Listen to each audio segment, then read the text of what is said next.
Aruna Wati Todan Mayoda Dikema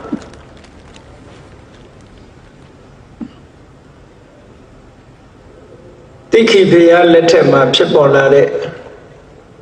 Todan the Kugu, Yasabiaga, Piambiro, Hotara Tigavagani, now so ye biro, ye trip biro, Chile Mesolotion,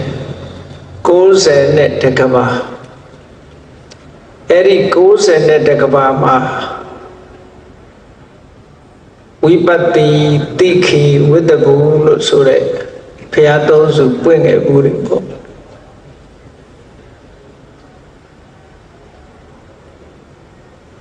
Goes and Tekabadeka point at a Piari. Eri chain up, Chipjake, Jamoya, the Kugo. Goro Amias of Yaga. Goes at the Gabacha, Bida, the Badagabama, the Jamoya, Piambiro, Hora. Pero Longere goes at the Gabaga, Chipjake, Chipjake the Kugo. Piambiro, Hore, so Emitan Shiliade, the main John the Kulo, so Amama. Yasaviaye, Bobby Niwada, Notati Nyano Sura Swan in Amadama Chile Kose de Bagava Mabione Late Chine Gavada de Kalaga, Chini Damave Television and my Yaibiro Matante Tare, Yopum Lori, Pianchia the Lu Bobby Niwada, Notati Nyaye, Swanta Dine A Devaga, a chini, Yaya, Domo, Devaga, Yupon, Loarigo, a Colombia, nice one, she did. Below a Piautua, Piautuare, Yariga, the gap she needed Yari. The gap she carried Yarigo, Piautua, Mellow. The gap she get up, she thought up. Tamaluru, Nina, Mamisia, Jamashiu. Piambiro Mienazia Mishu Todo Tamari Swan Ari, non Temye on Legend Hare Bobby Nivada Notadi Nyanshire Hayashin Lo Boku Duri Jaro Benya Wake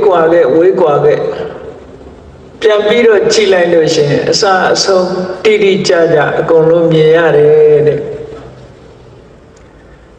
Eri Bobby Nivada Notadi Nepatelua Swan Ari, Daunetu Madujavu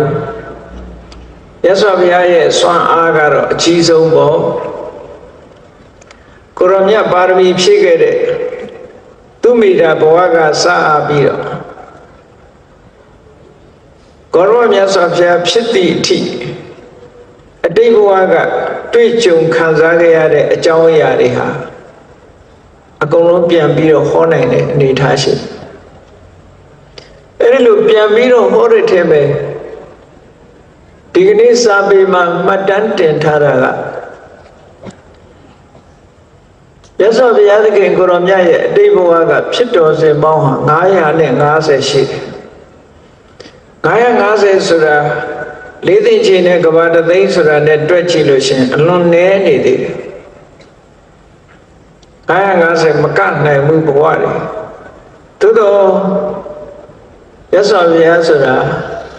a jump pola mother horror, a jump polo, Mabiore Salani, a Devaga, Yopon Gachati, Miaishi did a jump I say Lare Kajaro, Machame Trim Yasavia, Piambiro horror. Erilu, take up Piambiro Chinine, Pope Niwada, Pope Niwada, another D. Pope Niwada Sura, Shadunga, the game Shike Bude, Nige Bude. But what a cool name, Mimi Gore, Twitchum, Kanzage Bude, Surarego, another D. Now jump Piambiro, Maya say that day. စွန့်အင်တတ္တိရှိတဲ့တတိနဲ့ရှင်တွဲလာတဲ့အသိပညာကိုပုဗ္ဗေနိဗ္ဗာန်နုတ္တိဉာဏ်လို့ခေါ်တယ်ဝိသဉာဏ်သုံးပါးထဲမှာပုဒ္ဓိအာလို့ဆိုတာအဲ့ဒီပုဗ္ဗေနိဗ္ဗာန်နုတ္တိဉာဏ်ကိုပြောတာအဲ့ဒီပုဗ္ဗေနိဗ္ဗာန်နုတ္တိဉာဏ်ဟာဘုရားမဖြစ်ခင်ကတည်းကရလိုက်တဲ့ဉာဏ်ပေါ့ကစုံလာပြီနေညဘုရားဖြစ်တော့မယ်လို့ဆိုတဲ့အချိန်မှာဘုရားလောင်းတော်ဟာနေဝင်ချိန်ကစပြီးတော့အဋိဋ္ဌံလိုက်တယ်ဒီကနေ့ဘုရားမဖြစ်မချင်းသို့မဟုတ်ကိလေသာအသောတွေမကုန်မချင်းဒီနေရာကမထဘူးဒီတင်မြင်ခွေထားတာဘယ်တော့မှမဖြစ်ဘူးဆိုတဲ့အဋိဋ္ဌံချက်နဲ့ထိုင်လိုက်တာအဲ့ဒီလိုထိုင်လိုက်ပြီးတော့အာနာပါနကမ္မထံကိုကြိုးပမ်းအထောက်လိုက်တာပထမယံလို့ဆိုတဲ့စနေအတွင်းမှာအတိတ်ဘဝတွေကိုပြန်ပြောင်းပြီးတော့အမှတ်ရအတိတ်ဘဝကရုပ်ပုံလွှာတွေကိုတိတိကျကျပြန်လီစဉ်းစားလို့အသိဉာဏ်ထဲမှာပေါ်လာစေနိုင်တဲ့ပုဗ္ဗေနိဗ္ဗာန်နုတ္တိဉာဏ်ကိုရခဲ့တယ်ပုဗ္ဗေနိဗ္ဗာန်နုတ္တိဉာဏ်ရပြီးတဲ့အခါမှာမစ္စည်းမယံလို့ဆိုတဲ့7 နာရီကနေနိုင်ပြ2ချက်လောက်အတွင်းသကောင်းချိန်မှာအနာဂတ်ဖြစ်စဉ်တွေတို့ဝိလံတဲ့ဒေသကအစင်အာယုန်တွေတို့တောင်ကြီးတွေခြားကွယ်နေတဲ့နေရာကအဖြစ်ပြက်တွေတို့အဲ့ဒါတွေကိုလှမ်းပြီးတော့မြင်နိုင်စွမ်းရှိတဲ့ဒိဗ္ဗစက္ခုအဘိညာဉ်ကိုရရှိခဲ့တယ်အဲ့ဒီအချိန်မှာဖျားမဖြစ်သေးဘူးနောက်ဆုံးပစ္စည်းမယံလို့ခေါ်တဲ့3 နာရီရဲ့ဟိုဘက်ရောက်လာတဲ့အခါကျတော့မှဝိပဿနာကျင့်စဉ်တစ်ခုကိုကူးလိုက်ပြီးတော့အာတဝက်ခယဉာဏ်နဲ့အာသောလေးပါးကုံသွားတဲ့ရတ္တမေရတ္တဖို့ဆိုတဲ့ဒီဉာဏ်ကိုရလိုက်တာအဲ့ဒီအာတဝက်ခယဉာဏ်ကတော့လောကုတ္တရာအဆင့်ပဲသမထကျင့်စဉ်နဲ့မရနိုင်ဘူးဝိပဿနာကျင့်စဉ်နဲ့ရတယ်ခုနကပြောခဲ့တဲ့ပုဗ္ဗေနိဗ္ဗာန်နုတ္တိတို့ဒိဗ္ဗစက္ခုဆိုတဲ့ဒီဉာဏ်တွေကတော့သမထကျင့်စဉ်နဲ့ရတဲ့ဉာဏ်တွေပေါ့ဝိပဿနာကူးလိုက်တဲ့အခါကျတော့ရသော်ဘုရားရဲ့တဏ္ဍမှာအတိတ်ဘဝကနေပြီးအထုံပါလာတဲ့ကိလေသာအသောတွေအားလုံးဝါဒနာနဲ့တကွာဖယ်ရှားပြစ်လိုက်နိုင်တယ်ကိလေသာအသောတွေကိုအလုံးကုန်ခန်းသွားစေတတ်တဲ့ရတ္တမေဉာဏ်ရတ္တဖို့ဉာဏ်ဆိုတာကိုရလိုက်တယ်အဲ့ဒီအချိန်မှာဘုရားဖြစ်တယ်ပေါ့ရသော်ဘုရားရဲ့စွန့်ရည်တတ္တိဟာယဟန္တာပုဂ္ဂိုလ်ရဲ့စွန့်ရည်တတ္တိလေမြင့်မားတယ်ပိစိကဗုဒ္ဓတို့ရဲ့စွန့်ရည်တတ္တိတွေလည်းမြင့်မားတယ်ဆိုပါစို့ရှင်သာရိပုတ္တရာတို့ရှင်မောက္ကလန်တို့ကမိမိဖြစ်ခဲ့တဲ့အတိတ်ဘဝကအကြောင်းအရာတွေကိုပြန်ပြောင်းပြီးတော့ကြည့်မယ်ဆိုလို့ရှိရင်တသိန်းချေနဲ့ကဘာတသိန်းပဲကြည့်နိုင်တယ်ဟိုဘက်ကမကြည့်နိုင်ဘာဖြစ်လို့လဲသူတို့ပါရမီဖြည့်ခဲ့တဲ့အတိုင်းအတာတစ်ခုကတသိန်းချေနဲ့ကဘာတသိန်းမှာပါရမီဖြည့်ခဲ့တယ်အဲ့ဒီတစ်အသိန်းချေနဲ့ကဘာတသိန်းဆိုတဲ့ဖြတ်တန်းလာခဲ့တဲ့ဘဝတစ်ခုနောက်ကြောင်းပြန်ပြီးတော့ကြည့်မယ်ဆိုရင်ရှင်သာရိပုတ္တရာတို့ရှင်မောက္ကလန်တို့အဲ့ဒီထီအောင်ကြည့်လို့ရတယ်ဟိုဘက်ကိုတော့သူတို့သွားလို့မရဘူးဘာဖြစ်လို့မရလဲဆိုအသိဉာဏ်အစစ်မမီဘူးပေါ့ပိစိကဗုဒ္ဓတွေကြတော့နှစ်သိန်းချေနဲ့ကဘာတသိန်းပါရမီဖြည့်ရတာဖြစ်တော့ကြောင့်နောက်ကျောင်းပြန်ပြီးတော့ဘဝဟောင်းကရုပ်ပုံတော်တွေကိုပြန်ပြီးစဉ်းစားမယ်ဆိုလို့ရှိရင်နှစ်သိန်းချေနဲ့ကဘာတသိန်းမှာရှိခဲ့တဲ့သူတို့ရဲ့ကိုယ်တိုင်တွေ့ကြုံဖြစ်ပျက်ခဲ့တဲ့အရာတွေကိုအကုန်လုံးပြန်ပြီးတော့စိတ်ထဲမှာပေါ်လာနိုင်တယ်ပုဗ္ဗေနိဗ္ဗာန်နုတ္တိ အဲ့ဒါပိစိကဗုဒ္ဓကလည်းပဲနှစ်သင်္ချေနဲ့ကဘာတသိန်းရဲ့ဟိုဘက်ကိုသူမသွားနိုင်ကျန်တာခံမှန်းပြီးတော့သာကြည့်လို့ရတယ်အဲ့ဒီလို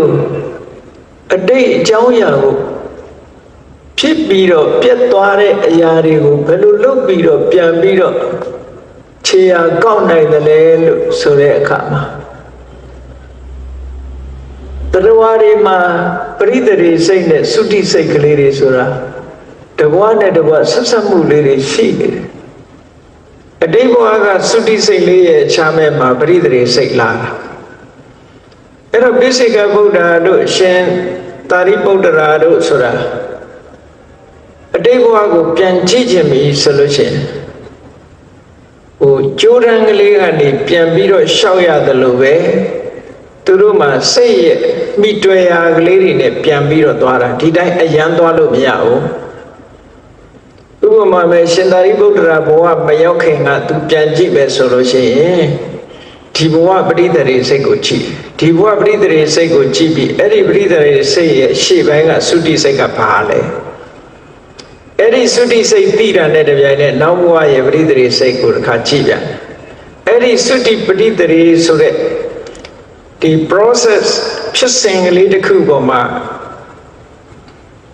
နောက်ကျောင်းပြန်ပြီးတဲ့အခါမှာသုတိနဲ့ပရိသေရိကြားမှာဘာတွေဖြစ်ခဲ့တယ်ဘာတွေတွေ့ကြုံခဲ့တယ်ဘာတွေခံစားခဲ့ရတယ်အမည်နာမဘယ်လိုခေါ်တယ်ဘယ်အနွယ်မှာဖြစ်တယ်ဘယ်ဒေသမှာဖြစ်တယ်ဘယ်သူတွေနဲ့တွေ့ခဲ့တယ်ဆိုတာတွေအသေးစိတ်ပြန်ပြီးတော့ပေါ်လာတာလေသုတိပရိသေရိဆိုတဲ့ခေါင်းစည်းကလေးတွေနဲ့သူကသွားလို့ရတယ်ခေါင်းစည်းမပါဘဲနဲ့ဖြတ်ပြီးတော့ကြည့်လို့မရဘူးတဲ့မြတ်စွာဘုရားသာသနာ့ဘာမှာတပ္ပထကျင့်စဉ်အောင်တဲ့ပုဂ္ဂိုလ်တွေကြတော့အတိတ်ဘဝကိုပြန်ကြည့်မယ်ဆိုရင်သူတို့ကကဘာ40လောက်ပဲကြည့်လို့ရတယ်ဟိုဘက်ကိုကြည့်မရဘူး။ဘာဖြစ်လို့သူတို့ကဘာ40တဲ့ဟိုဘက်ကိုမကြော်နိုင်တာလဲလို့ဆိုရင်သူတို့မှာရုပ်နဲ့နာမ်ကိုခွဲခြားသိတဲ့အသိဉာဏ်မရှိလို့ပဲတဲ့။ဒါရုပ်ပဲဒါပဲနာမ်ပဲဆိုတဲ့နာမရူပပရိစ္ဆေဒဉာဏ်ကင်းနေသည့်အတွက်ကြောင့်သူတို့ရဲ့ဉာဏ်စွမ်းဟာဉာဏ်ဤသွေးဟာအစစ်မမှီဘူးပေါ့ပြည့်ပြည့်ဝဝမရှိဘူးဉာဏ်ရဲ့စွမ်းရည်တတ္တိကအဲ့ဒီကဘာ40လောက်ပဲချစ်လို့ရတယ်ယဟန္တာတွေပုဂ္ဂိုလ်တွေကြတော့ရှင်သာရိပုတ္တရာတို့ကတစ်အသင်္ချေနဲ့ကဘာတသိန်းကြည့်နိုင်တယ်ရှင်မာကတ္တဝါတို့ရှင်အနန္ဒာတို့ဆိုတဲ့မဟာတာဝကတွေကြတော့ကဘာတသိန်းအတိတ်ဘဝကရုပ်ပုံလွှာတွေကိုပြန်ပြီးတော့မြင်နိုင်တယ်ဒါပုဗ္ဗေနိဗ္ဗာန်တို့တတိဉာဏ်ရဲ့စွန့်ရည်တတ္တိတွေပဲဘုန်းကြီးတို့တွေဟာမနေ့ကအကြောင်းအရာတွေပြန်စဉ်းစားလို့ရှိရင်တချို့တဝက်ပြန်ပြီးတော့ပေါ်တယ်လို့ပဲပုဗ္ဗေနိဗ္ဗာန်တို့တတိဉာဏ်ရထားတဲ့ပုဂ္ဂိုလ်ဟာမနေ့ကအကြောင်းအရာပြန်ပြီးတော့စဉ်းစားလို့ပေါ်လာတယ်လို့သူတို့ဉာဏ်ထဲမှာအကုန်လုံးပေါ်လာတယ်အဲ့တော့ဘုန်းကြီးတို့တွေမှာဒါတော့အကုန်လုံးပေါ်တာမဟုတ်ဘူးနော်လူတိုင်းမေးကြည့်မနေ့ကဘာဟင်းနဲ့စားတာတော့ဆိုရင်ဟင်းခွက်တောင်မှစိုးစိအောင်များစားထားရင်တော့ပြောတတ်မှာမဟုတ်ဘူးပေါ့လေတစ်ခွက်နှစ်ခွက်နဲ့စားရင်တော့လည်းမှတ်မိကောင်းမှတ်မိမှာပေါ့အေးမနေ့မိုးလင်းကနေစပြီးညနေထိအောင်မင်းဘယ်သူတွေနဲ့စကားပြောခဲ့တယ်လဲဘယ်သွားခဲ့တယ်လဲဆိုတာတော့အတော်ပြန်စဉ်းစားရင်တော့ပေါ်တော့ပေါ်မှာပေါ်တဲ့လူလည်းပေါ်တယ်မပေါ်တဲ့လူလည်းပေါ်မှာမဟုတ်ဘူးပေါ့နော်အေးမြတ်စွာဘုရားတို့ယန္တာပုဂ္ဂိုလ်တွေကြတော့အတိတ်ဘဝကသူတို့တွေးကြုံခံစားခဲ့ရတယ်ပြန်ပြီးတော့မြင်နိုင်စွမ်းရှိတယ်ပုဗ္ဗေနိဗ္ဗာန်လို့တတိဉာဏ်လို့ခေါ်တယ်အဲ့ဒီမှာထူးခြားတာကတော့မြတ်စွာဘုရားရဲ့စွမ်းရည်တတ္တိကြတော့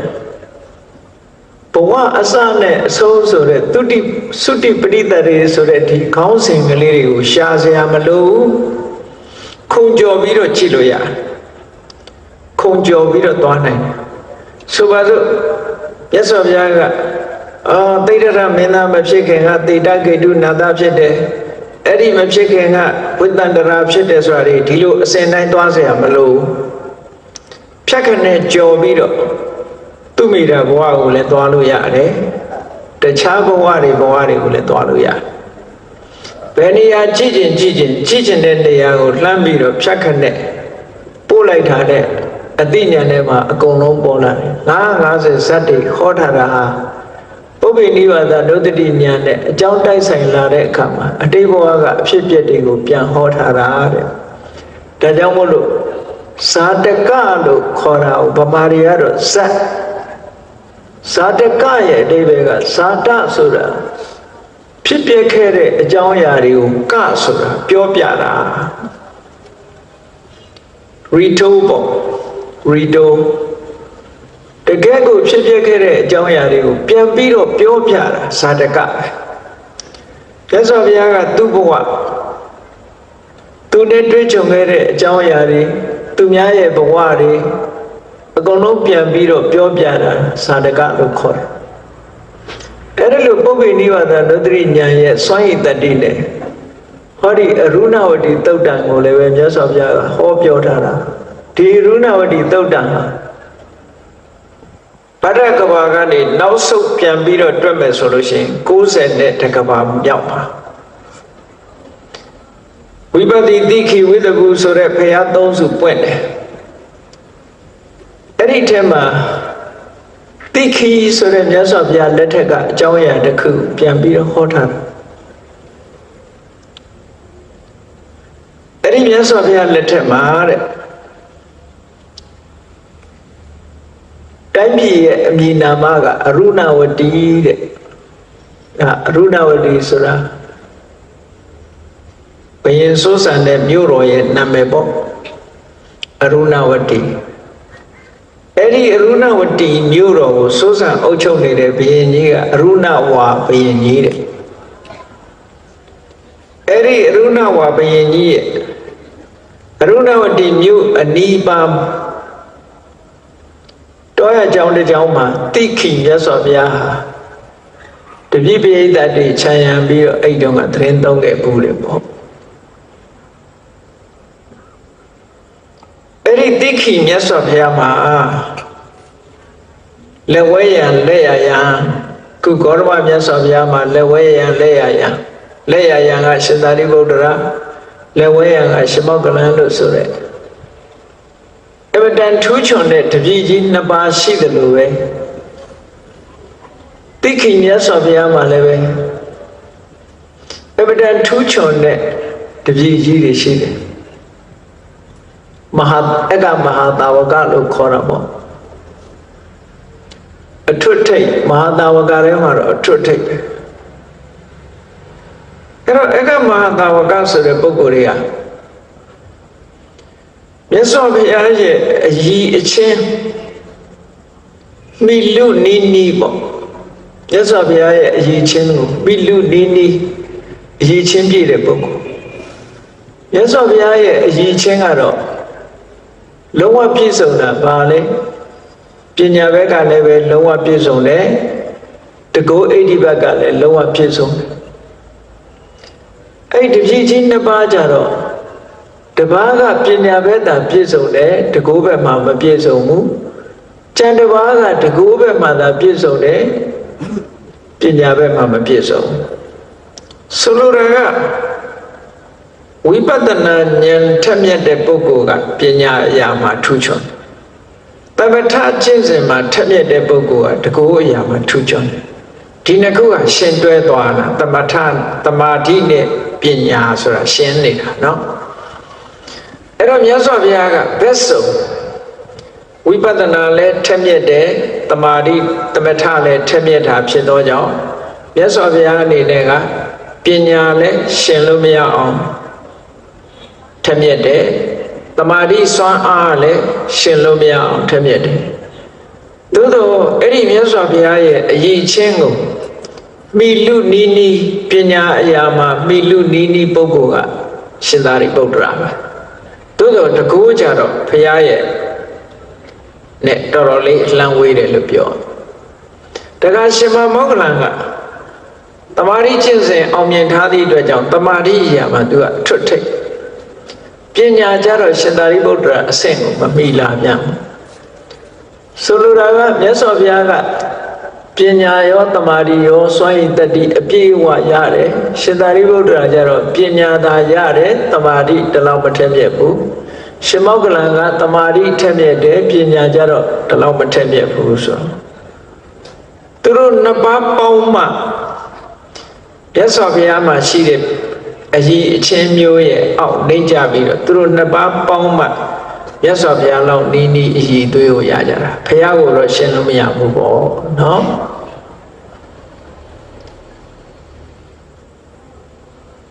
အဲ့ဒီမှာမြတ်စွာဘုရားရဲ့ဝိပဿနာမြတ်စွာဘုရားရဲ့သမထအဲ့ဒီကျင့်စဉ်နှစ်ခုဟာအထွတ်ထိပ်ကိုရောက်ထွတ်ထိပ်ရောက်နေသည့်အတွက်ကြောင့်မြတ်စွာဘုရားကပြန်ပြီးတော့အတိတ်ဘဝဇာတ်ကြောင်းတွေကိုခေါ်တယ်အဲ့ဒီတိုင်းပဲတိခိဆိုတဲ့မြတ်စွာဘုရားရဲ့လက်ထက်မှာလည်းပဲဝိပဿနာစွမ်းအားထက်မြက်လို့ပညာကြီးတဲ့ယဟန်တော်ကအဘိဗုတဲ့လက်ရယံအက္ခတဝက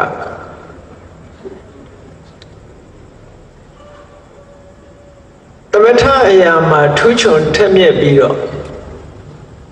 တမာရီစွမ်းအားတွေကြီးမားလို့တကုတ်ဣတိပတ်မြင်မာတဲ့လက်ဝဲရံမထေကတော့တံဘဝလို့ခေါ်တယ်အဲ့တော့အဘိဗုနဲ့တံဘဝကောရမမြတ်စွာဘုရားမှာတော့သာရိပုတ္တရာနဲ့မောက္ကလန်တိခိမြတ်စွာဘုရားကျတော့အဘိဗုနဲ့တံဘဝအဲ့ဒါလို့တိခိမြတ်စွာဘုရားမှာတပည့်ကြီးနှစ်ပါးထူးချွန်ထက်မြက်တဲ့တပည့်ကြီးနှစ်ပါးရှိတယ်အတည်းကျတော့တိခိမြတ်စွာဘုရားကတပည့်ကြီးဖြစ်တဲ့အဘိဗုကိုအဲ့ဒီတော့ကခေါ်တာတော့သူကပြမနာလို့ပဲခေါ်တယ်ဘိက္ခုလို့မခေါ်တယ်သုတ်တန်စကားမှာမြတ်စွာဘုရားကတပည့်တွေကိုဘိက္ခုလို့ခေါ်တာရှိတယ်ပြမနာလို့ခေါ်တာရှိတယ်ဒီကောရမမြတ်စွာဘုရားကတော့တပည့်သားတွေကိုဘိက္ခုလို့ခေါ်လို့ရှိတယ်ဘိက္ခုဆိုတဲ့စကားလုံးကိုခေါ်လို့ရှိတယ်တိခိမြတ်စွာဘုရားကတော့သူတပည့်ကြီးတွေကိုပြမနာဆိုတဲ့အဓိပ္ပာယ်ကဘာလဲလို့ဆိုရင်အကုသိုလ်တရားတွေကိုတွန်းလှန်ဖယ်ရှားပြီးသားပုဂ္ဂိုလ်တဲ့ဘာဟိတပါပောစိတ်ရဲ့အညစ်အကြေးရုပ်မာတဲ့အတွေးတွေအလုံးကိုဖယ်ရှားတွန်းလှန်ဖယ်ရှားပြီးဖြစ်တဲ့ပုဂ္ဂိုလ်ပြမနာလို့ဒီလိုခေါ်တာဟိုပုံနာဆိုတဲ့အဓိပ္ပာယ်နဲ့ပြမနာကတစ်မျိုးသူတို့ကြတော့မန္တန်ကိုတင်တတ်လို့ပြမနာမန္တန်ကိုရွတ်လို့ပြမဆိုတာမန္တန်ဝေဒကျမ်းကိုရွတ်ဖတ်တဲ့ဆယ်လို့ပြမနာလို့ခေါ်တာအရိယာပုဂ္ဂိုလ်တွေကိုပြမနာလို့ခေါ်တာတော့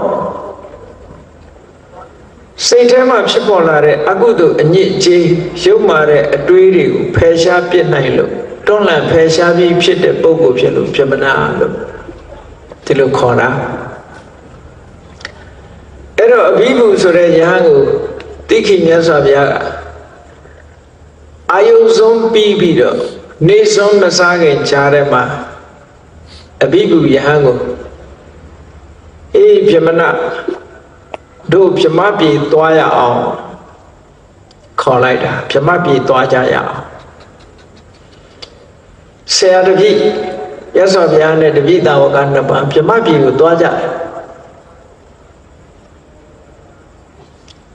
ပြမတွေကိုတက်ပြီးတော့တရားဟောတာပေါ့ပြမပြေကိုသွားအဲ့ဒီပြမပြေကိုသွားတဲ့အခါကျတော့ဘယ်ပုံသွားတာလဲကာယကမနလို့ဆိုတဲ့ခန္ဓာကိုယ်ကြီးနဲ့သွားတဲ့အသွားကြတော့အမတန်နှေးတယ်ကာယကမနဆိုတာကြည့်လေလူတွေလမ်းလျှောက်ပြီးလာရင်နေ့ပဲလာလို့ရတာဟုတ်အဲ့တော့နေ့လေးကောင်းငင်ကနေပြန်တက်သွားပြီးတော့သွားတာကာယကမနအတော်နဲ့ရောက်မှာမဟုတ်ဘူးပြမပြေကအလွန်ဝေးတာအမတန်လျင်မြန်နဲ့ဒုံးရံကြီးနဲ့ပြစ်ထားတော့မှပဲဟုတ်လားဒီလာတော့ချိုရီတို့ရောက်ဖို့ဆိုတာ20ခွဲ30ခွဲနဲ့အမတန်လျင်မြန်တဲ့အဟုန်နဲ့သွားတာတောင်မှပဲချက်ချင်းရောက်တာမှမဟုတ်တာเนาะလူကိုယ်တိုင်ကခြေလန်းလန်းတယ်လို့ကောင်းကင်ဘဝကနေပြန်တက်သွားလို့အတော်နဲ့ရောက်မှာမဟုတ်ဘူး ဓမ္မပြေကအလွန်ဝေးတယ်ဘလောက်ဝေးတယ်ဆိုတာခံမှန်းပြောထားတာရှိတယ်တယူဇနာလောက်အလျားအနံရှိတဲ့ကြောက်ဖြာကြီးတစ်ခုကိုဒါကတင်စားပြီးတော့ပြောတာပေါ့အဲ့ဒီကြောက်ဖြာကြီးတစ်ခုကောင်းကင်ကနေပြီးတော့ဗြဟ္မပြေကနေချလိုက်မယ်ဆိုရင်လူပြေရောက်ဖို့ရအတွက်ရပောင်း120ကြာမယ်လေ4လကြာမယ်လို့ပြောတယ်အရှိန်အဟုန်နဲ့ကြောက်တုံးကြီးကြောက်ဖြာကြီးကအပေါ်ကနေချလိုက်လို့ကြာလာအရှိန်အဟုန်ပြင်းစွာကြာလာတာအဲ့ဒါ4လကြာမှလူပြေရောက်မယ်လို့ဆိုဒါလူပြေနဲ့ဗြဟ္မပြေဘလောက်ဝေးတယ်ဆိုတာကိုခံမှန်းပြောတဲ့စကားတစ်ခုပေါ့နော်အဲ့တော့အဲ့လောက်ဝေးတဲ့နေရာကိုမြတ်စွာဘုရားကအဘိဓမ္မာယဟန်တော်ကိုခေါ်ပြီးတော့ကဲလာသွားရအောင်ဗြဟ္မပြေသွားကြရအောင်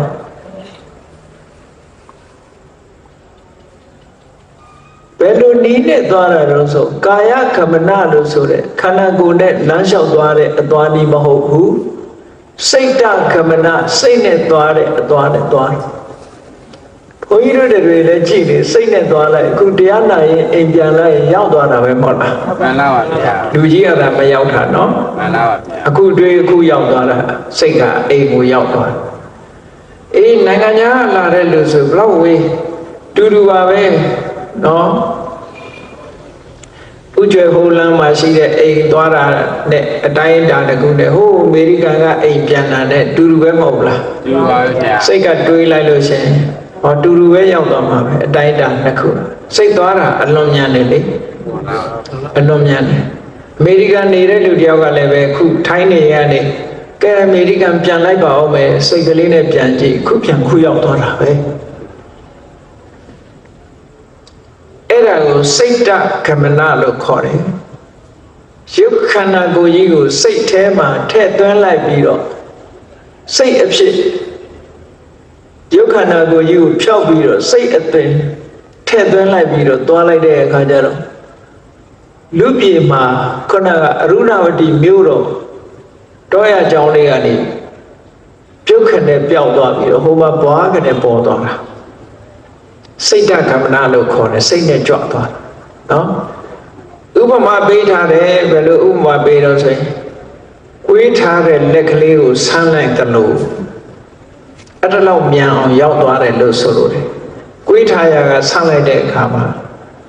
အဲ့ဒီအချိန်ပိုင်းလေးနဲ့ပြမပြေရောက်သွားတာပေါ့အကြာကြီးသွားနေချင်မလို့စိတ်တကမနအခုသွားကိုရောက်သွားစိတ်ညွတ်တဲ့အချိန်ချက်ချင်းရောက်သွားဆန်းထားတဲ့လက်ကလေးကိုကွေးလိုက်တဲ့အချိန်ပိုင်းလေးအတွင်းပဲမြတ်စွာဘုရားနဲ့အဘိဓမ္မာယဟန်တော်တို့ဟာပြမပြေရောက်သွားကြတယ်အဲ့ဒီလိုရောက်သွားတယ်ဆိုတာပင်ကိုရုပ်ပုံတဏ္ဍာနဲ့သွားတာတော့မဟုတ်နိုင်ဘူးအခုလာကဘာတို့ဂျူရုနဲ့လိုက်တဲ့ပုဂ္ဂိုလ်တွေဟာကိုယ့်ရဲ့ခန္ဓာကိုယ်အကာအကွယ်တွေအများကြီးလုပ်ကြရတယ်မဟုတ်လား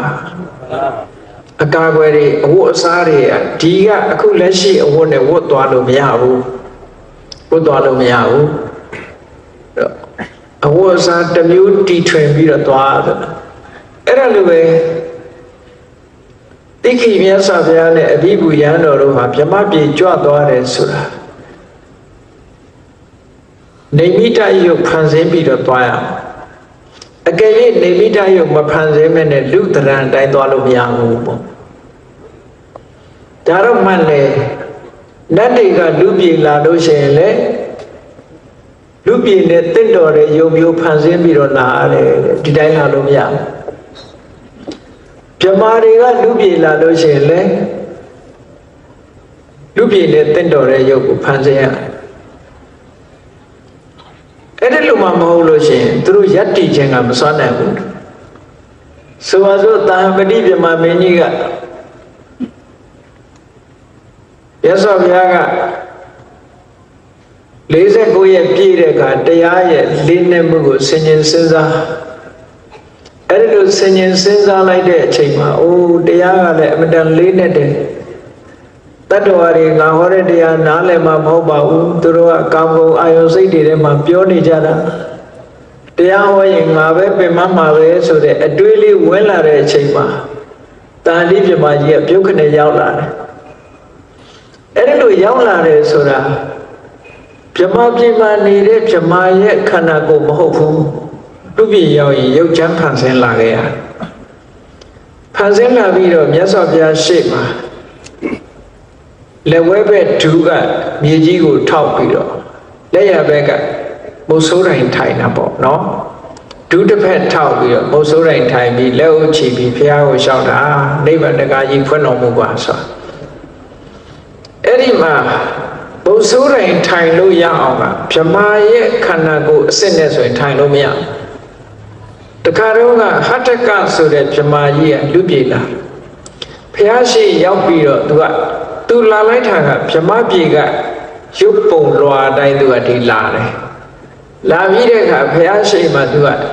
ရက်မလို့ကြိုးစားတာရက်လို့မရဘူးတဲ့မြုပ်မြုပ်ဝင်သွားတယ်။ဘာဖြစ်လို့ရက်လို့မရတာတော့ဆိုတော့ဗြဟ္မာရဲ့ခန္ဓာကိုယ်ကလူပြေကမြေလွာတွေပေါ်မှာဆောင်းဦးတွေပေါ်မှာရက်လို့မရဘူး။တရေကကြည့်ဘူးကြလိမ့်မယ်။တရေတွေကကြည့်နိုင်ရလေးပါတွေမှာသူတို့မှအကာအကွယ်မဖြစ်ဘူးမလား။အဲ့ဒီဗြဟ္မာကလည်းရုပ်ချမ်းဖန်ဆင်းမထားလို့ရှိရင်ဒီမြေပေါ်မှာသူရက်လို့မရအဲ့ဒီမှာမြတ်စွာဘုရားကတတိပေးတာ